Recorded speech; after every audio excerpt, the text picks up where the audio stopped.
Hey everyone, and welcome. Today, we're going to dive into something we all use every single day, video. We'll break down how it all works, why it has such a grip on us, and then we'll look at what happens when our screens start to fade away. So let's just jump right in with a massive question. Have you ever really stopped to think about how much video has changed, well, basically everything? It's fundamentally altered how we learn, the way we shop, how we get our news, and even how we connect with people on the other side of the planet. And that really is the key, isn't it? Video isn't just about entertainment anymore. It's become one of the most critical communication tools we have, period. It's the way we share complex ideas, tell personal stories, and try to make sense of this world around us. Okay, so how did this happen? How did video become this universal language that pretty much anyone, anywhere can speak? Well, it really all comes down to one big idea, accessibility. And that was driven by a huge shift in technology. I mean, it was all thanks to this incredible tech revolution.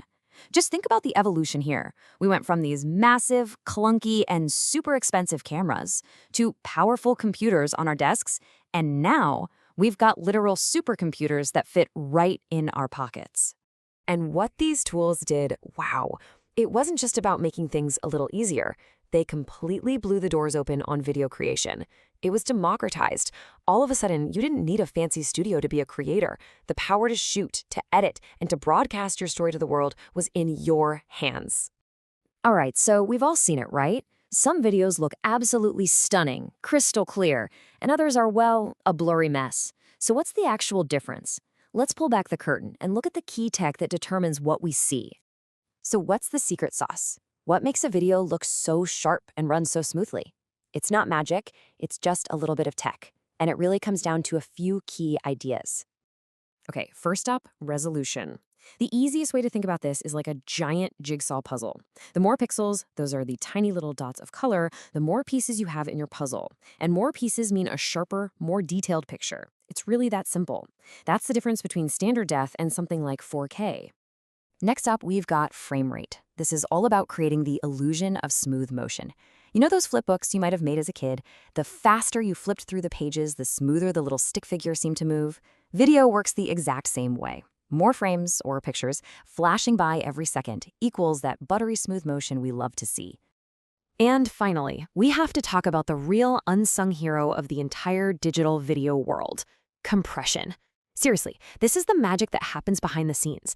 It takes these enormous high-quality video files and shrinks them down to a manageable size. Without compression, streaming a movie or uploading a video from your phone, yeah, that would be pretty much impossible.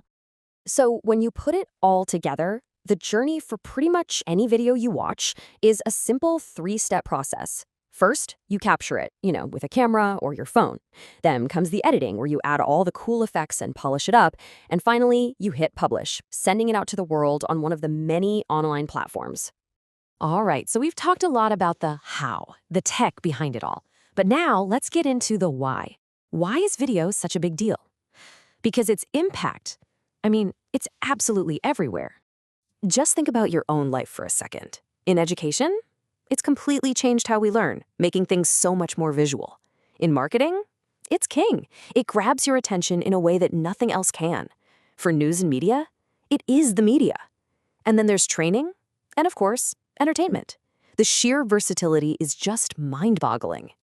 So what makes it so much more powerful than, say, just plain old text? Well, it really comes down to speed and clarity. A video can deliver a complex idea or an emotion in seconds in a way that pages of text just can't. Our brains are literally wired to process visual information way, way faster. Okay, so that's where we are right now. But honestly, the most exciting part of this whole story is what's coming next. Let's peek over the horizon, beyond the screens we use today, and into a future that's way more interactive. Because here's the thing, this story is nowhere near its end. In fact, you could argue we're standing on the edge of the biggest change in video ever. The very idea of what video even means is about to get a major rewrite. And this is where things get really wild. The next two big frontiers are virtual reality, or VR, which drops you completely inside a digital world, and augmented reality, AR, which brings digital stuff out into the real world with you, overlaying it on your view. And the whole point of these new technologies, as the source material so perfectly puts it, is to make the entire experience more interactive and realistic. Think about it. We're shifting from just watching a story to stepping inside and becoming a part of it. And that leaves us with one last really fascinating question to think about. When our videos are no longer trapped inside these little rectangles in our hands or on our walls, when those screens finally disappear, what does video become then? I mean, the possibilities, they're just endless.